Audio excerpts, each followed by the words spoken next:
going to talk about the strength of the ladies for a moment, Sean. Former Prime Minister Margaret Thatcher once said, if you want something done, you ask a woman. And certainly in this country, our major corporations have very few women in the C-suites. What is keeping women from those board seats, you ask? I mean, just last week we saw the vice president and the speaker of House up on the podium. What about our major corporations? Absolutely. Well, Rika Nakazawa, she tackles that with her new book, co-founder of Board Seat Meat Incorporated, joining us now from Austin. How are you? Hi, good morning, y'all. I'm doing well. Excited to be here. Are you trying y'all on for size? Are you new to Texas? I'm trying it on for size, and it's a good size. It's a good size. It's nice. We just got to get you the cowboy hat. You're Excellent. going to be ready to go. Let's talk about this. You have a book called Dear Chairwoman, and you get to talk to women from across the corporate landscape. Tell us about your desire to get a collection of these letters from these incredible women. What made you put pen to paper and start writing them?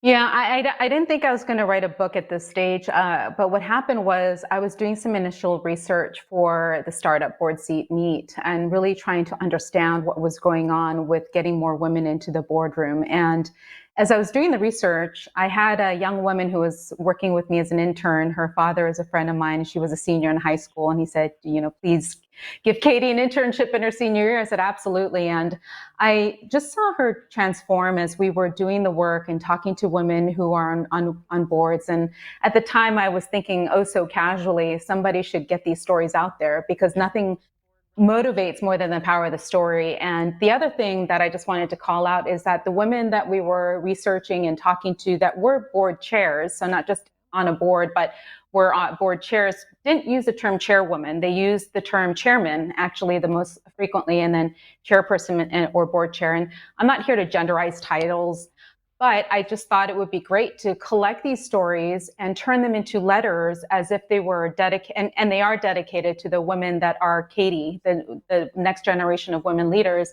and specifically saying, Dear Chairwoman, this is my story, as a provocation to not just take a seat at the table, but to take a seat at the head of that boardroom table as a woman. Yeah. So that's Dear Chairwoman. Absolutely. So whether you're a chairwoman or a chairperson, we're talking about women in a position of leadership, and you collected some amazing stories. Tell us a few that stood out for you. No, they were all extraordinary. I'm also very, very excited to share that we have a fairly multicultural mix. The book starts out with a couple of powerhouse Black women leaders, Alexis Herman and Kathy Waller, and peppered throughout the book are 9 Asian or Asian American women. And so it's also a combination of public company boards, from Delta Airlines to private company boards to nonprofit boards. And so a lot of them were just basically extraordinary stories from that. And the way that I thought it would be easiest for readers to instantly digest the lesson to be learned is that each chapter starts out with a call out. So for example, Phyllis Campbell, who is the chairwoman of JP Morgan Chase Pacific Northwest, she's on the board of Alaska Airlines and Nordstrom, says, stereotypically, we Asian Americans are known for our work and disciplines, but we're not always known for creating the networks and relationships that in the long run count towards opening those doors to board opportunities. And so hers is amazing. And the other one that I actually changed my LinkedIn profile in honor of it was a CEO once said to me, when a new fish is added to the fish tank, everyone swims differently. So it's those kinds of moments that you can get from the book. Yeah, no question. And this is, by the way, one of your books, because you're working on another one for Dear Chair X. What's that going to be about? Yeah.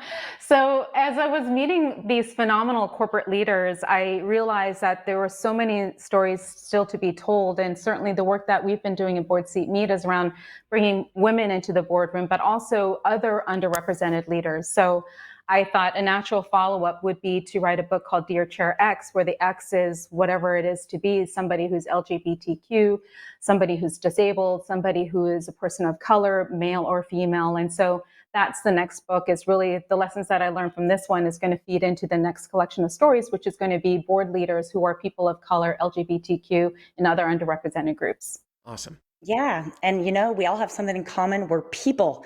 But I love this topic. I love that you are fascinated by adding more women into the fish tank. Thank you so much for sharing. Where can people get a copy of this latest book? It's on Amazon, and it's in Kindle and paperback. And some folks have been buying it for their moms for Mom's Day, right? Extraordinary women leaders, as well as fathers and uncles that are buying it for their nieces and daughters that are graduating for their senior gift. So it's didn't time it that way on purpose, but that's the way that it's been really been phenomenally popular with various folks in my network. So it's on Amazon, available today. Yeah, that's awesome. It's a Rika, great thank you book, so much. proving that the glass ceiling is thinner than ever, and our next Yep. generation is going to smash through it. Yep. Rika, it's Absolutely. great having you. Thank you for joining us. Thank you for having me. Have a great day. Thank you, you as Thank well. you. And you can pick up her book on Amazon. Make sure you go searching for it. Dear Chairwoman. I love the whole premise behind it. Rika, thank you so much for joining us. And we also thank Maven Enterprises, a proud sponsor of the Morning Blend.